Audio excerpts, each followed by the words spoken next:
ఏపీలో కూటమి ప్రభుత్వం ఏర్పడడంతో ప్రజలు హామీల కోసం ఎదురు చూస్తున్నారు. తెలంగాణ, కర్ణాటక తరహా ఏపీలోనూ మహిళల ఉచిత ఆర్టీసీ బస్సు పథకం త్వరగా అమలు చేయాలని కోరుతున్నారు. ఉచిత ఆర్టీసీ ప్రయాణంపై మహిళలు ఏమంటున్నారో తిరుపతి ఆర్టీసీ బస్టాండ్ నుంచి మరిన్ని వివరాలు మా కరెస్పాండెంట్ వర్మ అందిస్తారు. కూటమి ప్రభుత్వం అధికారంలోకి రానుంది. ఇక హామీలపైనే అందరి దృష్టి నెలకొంది. ఇందులో ప్రధాన హామీ అయిన ఆర్టీసీ ఉచిత ప్రయాణం మహిళలకు త్వరలోనే అమలు కాబోతుంది. దీనిపైన మహిళలు ఏమంటున్నారో ఒకసారి వారి మాటల్లో కూడా తెలుసుకునే ప్రయత్నం చేద్దాం. ప్రస్తుతం నేను తిరుపతి ఆర్టీసీ బస్టాండ్లో ఉన్నాను. ఇక్కడ కొంతమంది మహిళలు కూడా ఉన్నారు. బస్సు కోసం వీళ్ళంతా ఎదురు చూస్తున్నారు. అమ్మా చెప్పండి, మీరు ఎక్కడి నుంచి వస్తున్నారు? మీరు ఎట్లా ఉంది ఇప్పుడు ఏపీలో కూడా కర్ణాటక, తెలంగాణలో ఉన్న విధంగానే ఉచిత ప్రయాణం మీకు అందుబాటులో రానుంది ఆర్టీసీలో, ఎలా అనిపిస్తుంది? మేము విలేజ్ల నుంచి వస్తాం సార్. మేము విలేజ్ల నుంచి, విలేజ్ అంటే అంత పల్లెటూరే. అక్కడి నుంచి తిరుపతిలో వచ్చి మేము పని చేసుకొని బతకాల. ఇప్పుడు ఇంతవరకు బస్సుకు ప్రయాణం టికెట్ పెట్టాలి, ఇంకా టికెట్ అవసరం లేదు. ఎట్లా అనిపిస్తుంది? సరే, మంచిదే సార్, మంచిదే. మేము పేదవాళ్ళము, బస్సు టికెట్ కదా లేదంటే మాకు సంతోషమే కదా. సంతోషమే. నెలవారీగా మీకు బస్సుకి ఎంత ఖర్చు అవుతుంది? మీరు బయటకు వెళ్ళి మూటలు అయితే వెళ్తారు, చిన్న వ్యాపారాలు చేసుకుంటారు, ఎంత ఖర్చు అవుతుంది? మేము ఏదో పాస్ పనులు చేసుకొని వస్తాము తిరుపతికి. మూటల వ్యాపారాలు ఏమి చేసేది లేదు. పోను 30, రాను 30, 60 రూపాయలు అవుతుంది సార్. 60 రూపాయలు ఒక రోజుకి, 60 రూపాయలు అంటే నెలకు దాదాపు 15 నుంచి 1800 మీకు అది మిగులుతుంది. అవుతుంది సార్. 1800 అటు అవుతుంది మాకు ఛార్జ్. మీరు ఎట్లా ఏమనిపిస్తుందమ్మా? మంచిదే సార్, మంచిదే. బస్సు ఇది వేస్తున్నారంటే ఫ్రీగా, ఇదే ఛార్జీలు. మేము రావాలంటే ఖర్చులు అవుతాయి మాకు. మా ఊరికి బావాలంటే మాకు ఒక 100 రూపాయలు అవుతాయి ఛార్జీ వరకే. మళ్ళీ ఖర్చులు ఇది ఉంటుంది సార్, అవుతాయి.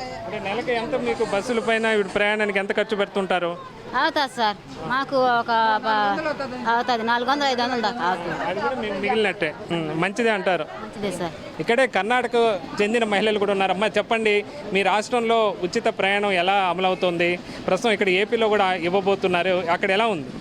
బాగానే ఉంది. అయినా పోయిన వాళ్ళు యూజ్ చేసుకుంటా ఉండరు, ఏం పర్వాలేదు, తొందర ఏం లేదు, బాగానే ఉంది. బాగానే ఉంది.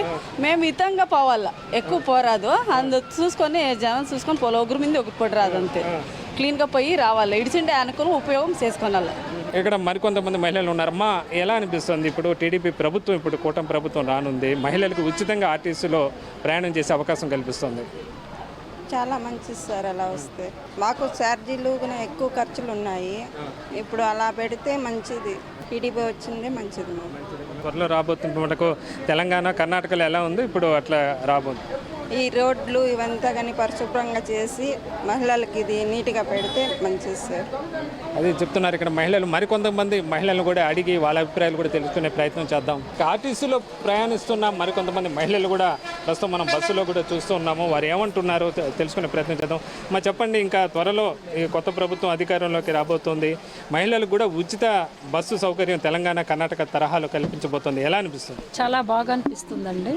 మనకు కూడా అలాంటి అవకాశం మాకు ఇవ్వడం, మహిళలకు ప్రాధాన్యత ఇవ్వడం అనేది మాకు చాలా సంతోషంగా అనిపిస్తూ ఉంది. ఇప్పుడు తెలంగాణ ఇస్తూ ఉంది, కర్ణాటక ఇస్తుంది, తమిళనాడులో కూడా ఉంది అని అన్నారు. మీకు మామూలు నెలవారీ ఎక్కడ ప్రయాణాలకు ఎంత ఖర్చు అవుతుంది, ఎంత మిగులుతుంది అనుకుంటున్నారు? మేము కూడా మామూలుగా వెళుతూ వస్తుంటారు, కూలీలకు వెళ్ళే వాళ్ళు ఉన్నారు, ఆటోల్లో వెళుతున్నారు. ఇప్పుడు మా ఫ్రీ బస్ అంటే మామూలుగా దీనే ఉపయోగించుకుంటారు. చాలామంది పల్లెల నుండి ఈ టౌన్లోకి వచ్చి వర్క్ చేసుకునే వాళ్ళు ఉన్నారు. వాళ్ళంతా కూడా చాలా డబ్బులు సేవ్ చేసుకొని ఫ్యామిలీని మంచిగా నడుపుకునే అవకాశం ఉంటుంది. ముఖ్యంగా ఆర్థికంగా కొంచెం వెనకబడి ఉండే వాళ్ళకి చాలా ఉపయోగపడుతుందని నేను అనుకుంటున్నాను. కొత్త ప్రభుత్వం నిర్ణయాన్ని స్వాగతిస్తున్నారు. తప్పకుండా స్వాగతిస్తాం. అది ప్రజలంతా నిర్ణయించారు, అది మన ఒకరి ఉద్దేశం కాదు, అందరి ప్రజలందరి నిర్ణయం అంది. చూస్తాను ఇక్కడ మహిళలు కూడా నిత్యం కూడా ఎంతోమంది ఇక్కడ ప్రయాణం చేస్తూ ఉంటారు. వాళ్ళంతా కూడా ఉచిత ప్రయాణం కోసం కూడా వాళ్ళకి స్వాగతిస్తాం. ఇక్కడ మరికొంతమంది కూడా మహిళలు ఉన్నారు. అమ్మ చెప్పండి, ఎట్లా అనిపిస్తుంది ఇప్పుడు ఉచిత ప్రయాణము ప్రభుత్వం అవకాశం కల్పిస్తుంది మహిళలకి? లేడీస్కి ఇది ఒక గొప్ప ఆపర్చునిటీ. మన గవర్నమెంట్ లేడీస్ కూడా మంచి ఆపర్చునిటీ కలిసి మేము యూజ్ చేసుకుంటాం దాన్ని. మీరు స్టూడెంట్స్ ఉంటారు, చదువుకుంటూ ఉంటారు, రోజు కాలేజీకి వెళ్ళి వస్తూ ఉంటారు, దానివల్ల ఆ ఖర్చులు మిగులుతాయి అనుకుంటున్నారు? మేము డైలీ ప్రయాణం చేయాల్సి వస్తుంది. దానికి కూడా ఈ ఫ్రీ బస్ ఫర్ ఉమెన్ అనేది చాలా యూస్ఫుల్. అన్ని వర్గాల మహిళలు కూడా సంతోషం అయితే వ్యక్తం చేస్తున్నారు. అటు చిన్న చిన్న ఉద్యోగాలు రోజువారీ కూలీలు చేసే మహిళలతో పాటు ఇటు ఉద్యోగులు కూడా అలాగే స్టూడెంట్లు కూడా ఉచిత ప్రయాణం వల్ల తమకు ఖర్చులు మిగులుతాయని చెప్పి వాళ్ళు కూడా సంతోషం వ్యక్తం చేస్తున్నారు. నూతన టీడీపీ ప్రభుత్వం అమలు చేసే ఈ పథకం కోసం తాము ఎదురు చూస్తున్నామని కూడా చెప్తున్నారు. ఇది త్వరలో ఏపీలో కూడా అమలు కానున్న మహిళలకు ఉచిత బస్సు ప్రయాణం సంబంధించి కూడా మహిళల అభిప్రాయం